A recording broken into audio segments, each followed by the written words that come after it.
Good morning, everyone. I welcome you all to this class. I hope you had a good night's rest. That's fine. I'm here to lecture you on managing organizational change. This class will last for 10 minutes. At the end of this class, I'm going to give you an exercise to enable me evaluate your understanding of what I have taught you. If in the course of this class you've got a question, kindly let me know. I'll be glad to answer it. Learning outcome.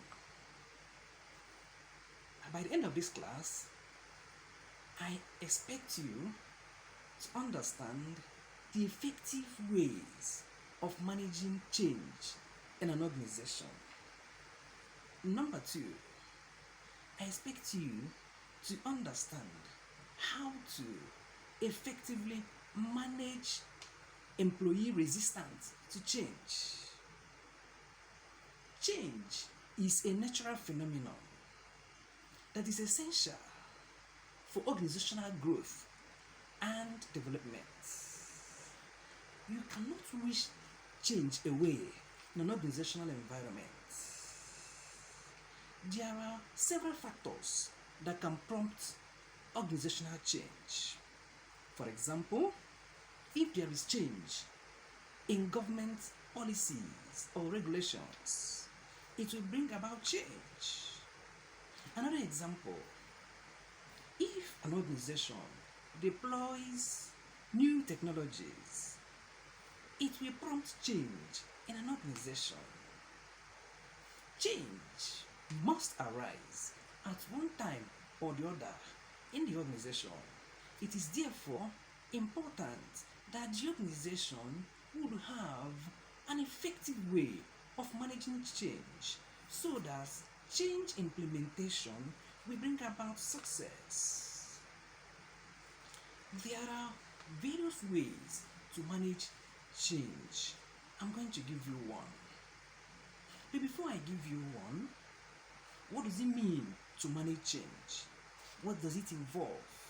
Managing change involves the deployment of strategies, knowledge, ideas, skills, and abilities in order to ensure a successful change implementation initiative.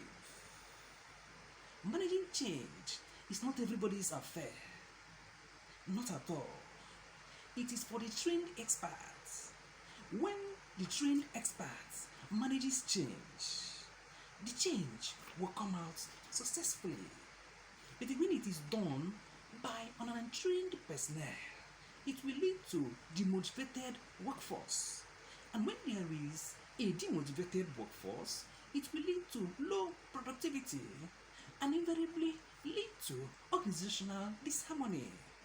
Therefore, it's important that professionals are used to implement change in an organization. What are the ways to effectively manage change? For want of time, I'm going to give you two.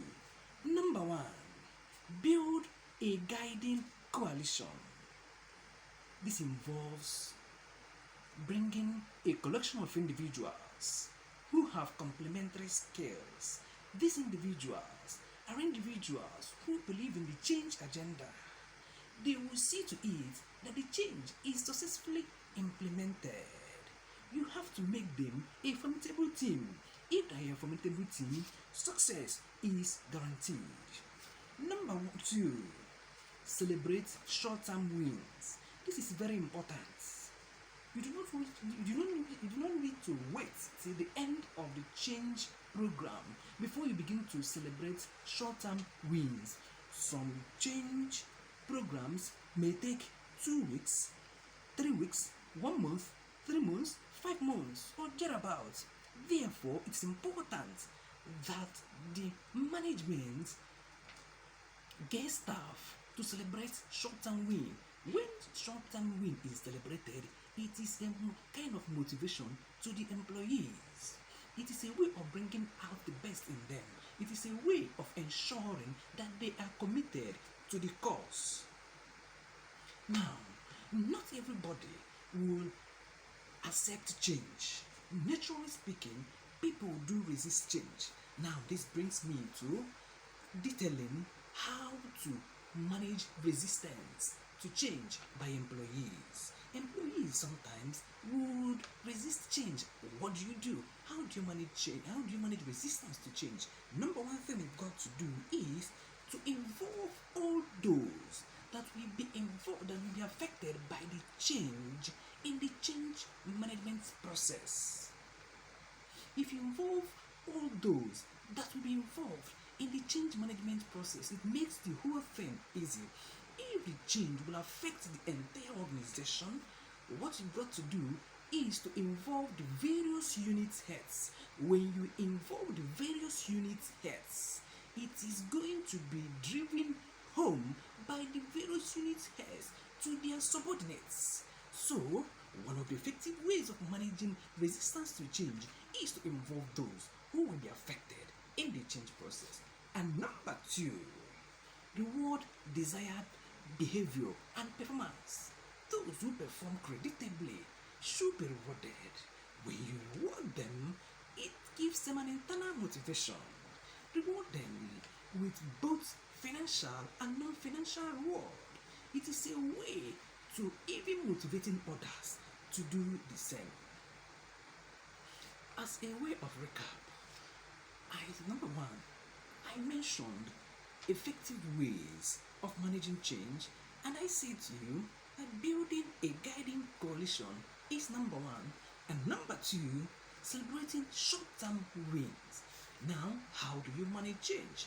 As a way of recap, you involve all those that will be involved in the change program. That all those that will be affected in the change should be involved. And number two, reward all those who do well in the change management process. Now, I'd like to test your understanding of what I asked, of what I've taught you. But before that, I'd like to ask, does anybody have a question? I'm willing to take your question. Alright, let me ask you a question that will enable me to evaluate your understanding of what I have taught you so far. What are the factors that can bring about organizational change? I'd like you to discuss that. And in conclusion, I would like to say that it is very imperative that organizations will devise an effective means of implementing change, since we know that it will always be prompted by situations and circumstances around the organization. This is where I'm going to bring an end to this class. If you want to read further on this, I suggest that you visit CIPD website www.cipd.co.uk.